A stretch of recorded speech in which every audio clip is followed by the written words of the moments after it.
नमस्कार, म जिटियोडी मगर। आदरणीय सम्पूर्ण नेपाली दाजुभाइ तथा दिदीबहिनीहरू, आमा बुवा, बुद्धिजीवी, जेनजी, भान्जा भान्जी, भाइ बहिनी, दिदी दाजुभाइ तथा दिदीबहिनीहरू, देश तथा विदेशमा छरेर रहनुहुने सम्पूर्ण नेपाली भाषीहरू, अब समय यसपालि निकै जोखिम अवस्थामा पुगिसकेको छ। यसपालि चुनावको माहौल छ र अब हामी सम्पूर्ण नेपालीले सोच्नुपर्ने बेला आएको छ। त्यसैले गर्दाखेरि अब एउटै मात्र विकल्प छ। सम्पूर्ण नेपाली भाषी तथा दाजुभाइ तथा दिदीबहिनी, आमा बुवा, बुद्धिजीवी, जेनजी सम्पूर्णले सोच्नुपर्ने र परिवर्तन गर्नुपर्ने समय आएको छ।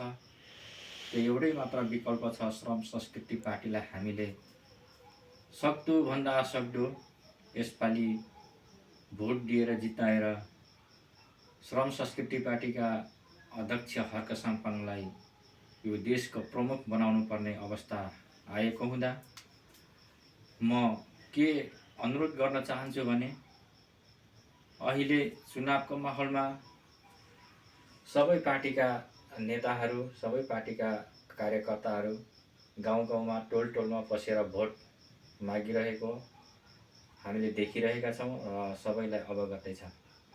त्यो भएको कारणले अब सही पार्टी कुन र गलत पार्टी कुन भन्ने कुरा अब जनताले छुटाउनु पर्ने समय आएको छ। त्यसैले गर्दाखेरि अब यो देशको भूमिपुत्र, यो देशको माटोको सुगन्ध र यो देश र जनताको मर्म बुझ्ने खालको पार्टी कुन हो त भन्ने यी दुई धारका बिचमा अब कुन दिशातिर जाने नेपाली जनता, विदेशी शक्ति र विदेशी हालिमुहालीतिर जाने हो कि आफ्नै स्वदेशमा बसेर आफ्नै स्वदेशी पढक र स्वदेशी अर्गानिक व्यक्ति र भुइँ मान्छेलाई जिताउने हो भन्ने पक्षमा जाने हो। यो धेरै गम्भीर विषय बनेको छ।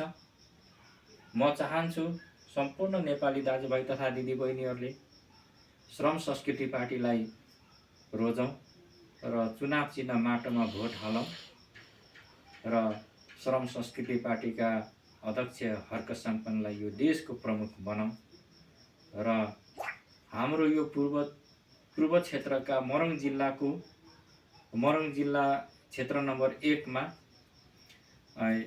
शान्ति पाखरिन ज्यू हुनुहुन्छ। उहाँलाई क्षेत्र नम्बर 1 का मोरङ जिल्लाको क्षेत्र नम्बर 1 का सब भोटरहरूले चाहिँ शान्ति पाखरिनलाई जिताएर यो मोरङ जिल्लाको क्षेत्र नम्बर 1 का शान्ति पाखरिनलाई हामीले सक्दोभन्दा सक्दो भोट गरेर जिताउँ। त्यसमै सबैभन्दा ठुलो हिट हुनेछ।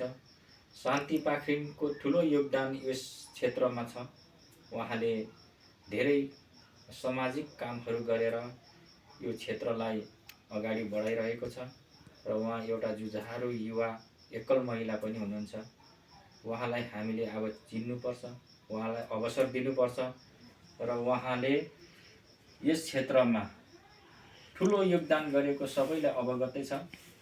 त्यो भएको कारणले अबको विकल्प भनेको मोरङ जिल्ला क्षेत्र नम्बर 1 मा श्रम संस्कृति पार्टीका उम्मेदवार शान्ति पाखरिनलाई जिताउँ र यो हाम्रो क्षेत्रका गरिब, किसान, मजदुर, दलित, मुस्लिम तथा अन्य पीडित व्यक्तिहरूको आवाज बोल्न सक्ने र सुनिदिन सक्ने खालको एउटा मात्र विकल्प छ। श्रम संस्कृति पार्टीका उम्मेदवार शान्ति पाखरिन, उहाँलाई हामीले भोट दिएर जिताउनु पर्दछ भन्ने म सबैसँग आग्रह पनि गर्न चाहन्छु। आदरणीय सम्पूर्ण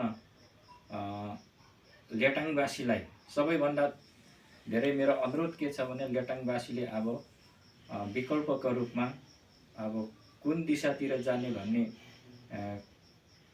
सोच अब परिवर्तन गर्नुपर्ने भएको छ। हाम्रो सोच परिवर्तन गरौँ र भोट पनि परिवर्तन गरौँ। त्यसैले अब एउटै मात्र विकल्प रहेको छ, चुनाव चिन्ह माटोमा भोट दिएर अब श्रम संस्कृति पार्टीलाई जिताउने। जय माटो, जय देश, जय श्रम संस्कृति पार्टी। नमस्ते, जय माटो।